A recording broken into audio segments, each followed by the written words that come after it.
এই গোটা পৃথিবীর কোনো কিছু না জানলে, কোনো কিছু না চিনলেও আমি একটা মানুষকে চিনি, নীলা, আমার স্ত্রী। কিন্তু এই মানুষটা আমার চেনে না। যারে হারিয়ে ফেলবো ভাবলেই বুকের ভেতর ব্যথার বিস্ফোরণ ঘটত, তারে আজ না চাইতে হারিয়ে ফেলতেছি।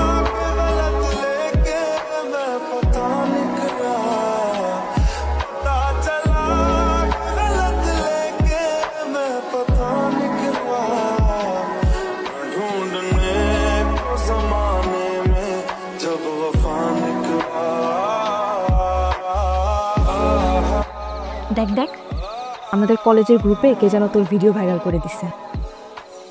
দেখি কার গ্রুপ? সেদিনের ভিডিও, ওই যে আমরা করলাম মাঠে। হ্যাঁ আসলে তো ওটাই তো। কে করছে এই কাজ? আইডি দেখি।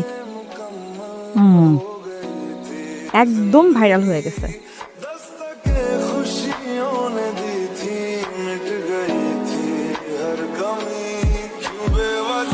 আপনাকে কোথায় যেন দেখেছি, কোথায় বলেন তো?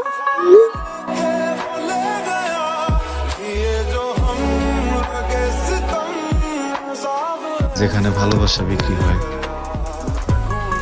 ও হ্যাঁ, রাইট। কাল দেখা করতে পারবেন? আসবো।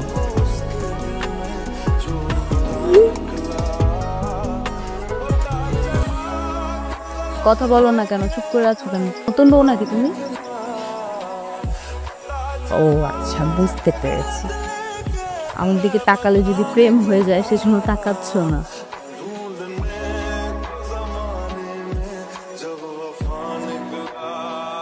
ভ্যাবলার মতো তাকায় আসছো কেন? বলো কিছু।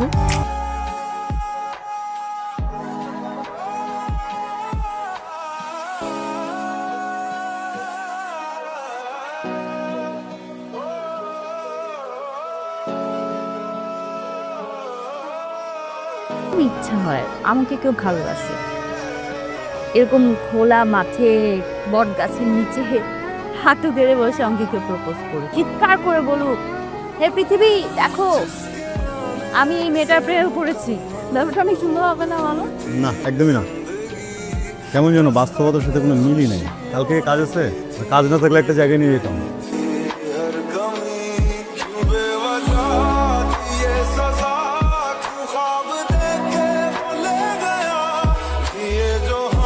একটা জিনিস ভেবে দেখছো, সৃষ্টিকর্তা সামান্য একটা ফুল, এই ফুল নিয়ে কি পরিমাণ চিন্তা করছে। কাউরে যদি কোনো কিছু অপূর্ণতা দিছে, আরেক দিক থেকে পূর্ণতা দিছে না। আমরা মানুষ এটা বুঝি না। মানুষ শুধু শুধু কষ্ট পায়, বানানো কষ্ট। আসল অর্থে তো কষ্ট বলে কিছু নাই আছে। আমার কি মনে হয়, আমি কি কি হারাইলাম এইটার শোকে পড়ে থেকে, কি কি পাইলাম এটার জন্য যদি সুখ উদযাপন না করি, এটা বোকামি। হ্যালো, কি করছো? কিছুই না, আমিও তেমন কিছু না। তোমাকে ধন্যবাদ আমার জীবনে শীতল মেঘের মতো এইভাবে মায়ায় জড়িয়ে রাখার জন্য। ফুলের মতন তোমার মনটা একটা শীতল পাটির মতো, যেখানে বিশ্বাস করে চোখ বন্ধ করে চিরকালে যেন বসে থাকা যায়।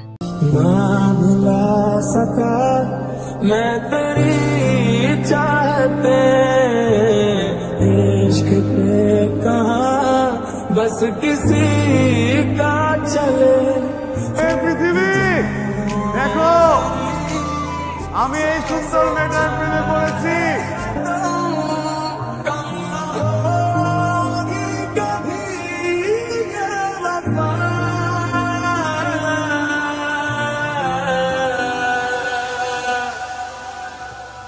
রাতুল, বাবা আজকে আমাকে নিতে আসছে। বাবা পাশে ছিল, ফোনটা ধরতে পারিনি। মানে আমার বাবার সাথে চলে যেতে হবে আগামীকাল। কিছুদিন পর তো আমাদের দেখা হচ্ছে। তাই দেখো বাবা, তোমার সাথে একটু কথা ছিল। বল না। ছেলেকে পছন্দ করি। এখন হয়তো অনেক কিছু চিন্তা করে ফেলছো, কিন্তু জাজ করো না। হ্যাঁ, তুমি একটাবার ছেলেটার সাথে মিট করো, একটাবার ওর সাথে দেখা করো, কথা বলো, আমি 100% শিওর তোমার পছন্দ হবে ওকে। প্লিজ বাবা, প্লিজ। ঠিক আছে, ওকে আসতে বলো। সত্যি? থ্যাংক ইউ বাবা। বাবা কি করেন? বাবা নাই। মা? বুদ্ধি হওয়ার পর থেকেই কখনো আমার বাবা মারে দেখি নাই। তোমার বাবা মাকে সেটাও তুমি জানো না, তোমার ধর্ম পরিচয় সেটাও তুমি জানো না। এমন পরিচয়হীন, ধর্মবর্ণহীন একটা ছেলের কাছে আমি আমার মেয়েকে বিয়ে দিতে পারি না। তোমার হয়তো পরিচয় ধর্ম সমাজ নেই, কিন্তু আমাকে একটা সমাজে চলতে হয়। তোমাকে আমি কি বলতে চাচ্ছি আশা করি তুমি বুঝতে পারছো। প্লিজ তুমি আমাকে ভুল বুঝ না রাতুল।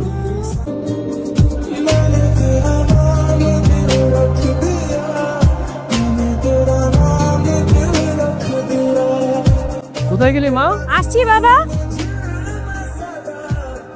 এই তুই এখানে যা মা, তুই একটু রেডি হয়ে আয়, তোর নীল শাড়িটা পরে আয়। কেন? তোকে পাত্রপক্ষ দেখতে আসতেছে। হা করে তাকিয়েছিস কেন? যা মা।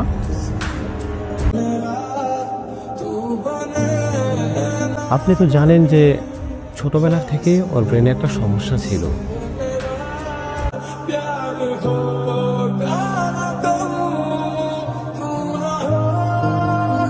বাবা, আমি তোমার প্রতি অনেক অন্যায় করছি, আমাকে মাফ করে দাও। আমার মেয়েটাকে তুমি বাঁচো বাবা, আমি তোমার কাছে আর কিচ্ছু চাই না। ছোটোবেলায় ওর একটা ব্রেন ডিজিজ ছিল, ডাক্তার দেখলাম, ডাক্তার বললাম ওর একটা মাইল অ্যাটাক হয়েছে। ও সব কিছু ভুলে যায়, ইভেন আমাকে সে ভুলে গেছে। সে আমাকে জিজ্ঞেস করে আমি কে। বাবা প্লিজ, আমি তোমার কাছে আর কিচ্ছু চাই না বাবা, তুমি আমার মেয়েটাকে বাঁচাও প্লিজ।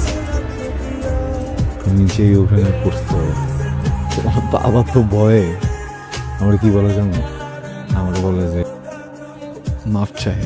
বাবা, গেট লাগাইতে এসছি, সে আসেনি। আপনি এখানে কে করতেছেন? আপনি কে?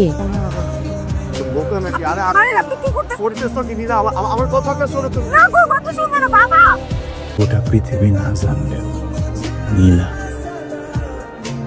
জীবনের সব থেকে বড় আফসোস, নীলা আমার চেনে না। যাকে হারিয়ে ফেলবো ভাবলেই বুকের ভেতর ব্যথার বিস্ফোরণ ঘটতো, তারে আজ না চাইতে নীলা তুমি আমারে বলতা না ব্যাবলার মতো কেন তাকায় থাকি? ব্যাবলার মতো তাকায় থাকি কারণ তুমি সামনে আসলে ভুলা যাই পৃথিবীর সমস্ত সৌন্দর্য। আমি তোমারে পৃথিবীর থেকেও বেশি ভালোবাসি, পৃথিবীর থেকেও বেশি।